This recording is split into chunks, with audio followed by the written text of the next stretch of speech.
Ladies and gentlemen, welcome to New Rocksville News. Today's top story, famous American actor Frogbear Veltamore has reportedly committed suicide last night on September 21st, 2024 at 8:30 p.m.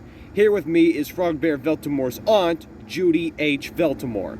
Judy, thank you so much for coming here today. What would you like to say about your nephew's suicide? Well, first of all, when Jody and I, answered the door and we found out about, Frogbear's suicide, we were devastated. And, your news team originally asked Jody to do the interview, and she said that she was too devastated, she couldn't. The other Veltamore kids, they couldn't do the interview. They were all they're so devastated. It was just so bad. So basically what happened is now the entire Veltamore family is grieving. Salvatore is grieving. Everybody's grieving. Aunt Alice and Uncle Jerry, as you know, they're grieving. And they've got a lot on their plate now. They've actually stopped taking quilting students. Not for this reason, but it's just they got a lot on their plate now. Like, they're under a gag order by Paul Senebeard and Shank Jenkins. And, now the student... There's one of their students' stepbrother is dead. Basically, they knew Frogbear through Lam, okay?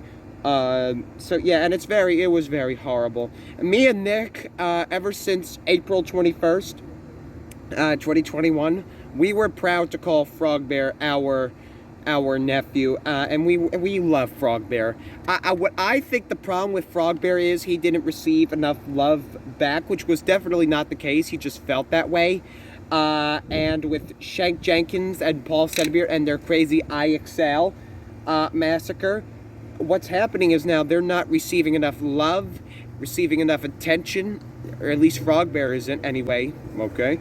But it's so sad. It really is so sad, and it's horrible what Paul Senebeard and Shank Jenkins have done. In 1999, and think about this, Elmo, think about this. 25 years ago, they partnered together, started assigning IXLs to the new Rocksvillians. Yep, well, back in the day, they were queer workbooks. Yeah, but even so, it's still what this is. Okay, and now there's teachers, they're going around, Congress is trying to pass a bill. Kamala Harris is trying to pass a bill to make March, National IXL Month, which, every Republican, or almost every Republican in the country is turning down. Senator J.D. Vance from Ohio even called it out.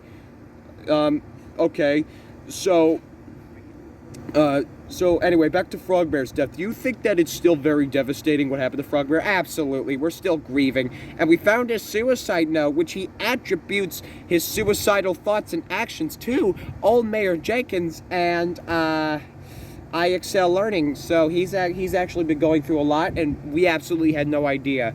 And Jody, as you know, is a woman who values friendship and safety and mental health. She values that very much, and that's especially true after she lost her husband 8 years ago in Times Square, New York.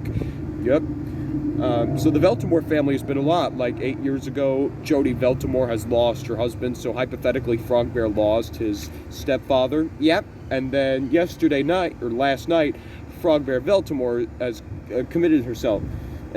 killed himself. So, within a short span of 8 years, Jody has managed to not only lose her husband, but also her son. Yeah, and it's so horrible. The Veltamore family's been through a lot. May Veltamore, which is Frogbear's grandmother from birth, in case you don't know, that's Jody's aunt. She is one of the last living Veltamores from the boomer generation, and she's in hospice care. Her only sibling Lucy has died. That's Jody's mom. So basically, when you look at it, the oldest living Veltamore can't even say anything, and it's not like Frogbear's father from birth is here with us because he died during the pandemic. What about Frogbear's mother from birth? She died during birth. So when she gave birth to Frogbear, it took her life. That's really unfortunate. So I guess from the start of life, Frogbear really had it rough. Well, I'll say this. He didn't have it like the rest of the Veltamore kids. Bob and Lam certainly have things easier than Frogbear. Absolutely, 100%. Mrs. Veltamore, thank you so much for interviewing me today, and you have a wonderful day. And thank you at home for watching, and you have a wonderful day. This is Elmo Monster Jr. and Jody Hops Veltamore signing out. Thank you for watching the New Rocksville News Network, and we hope you have a wonderful day.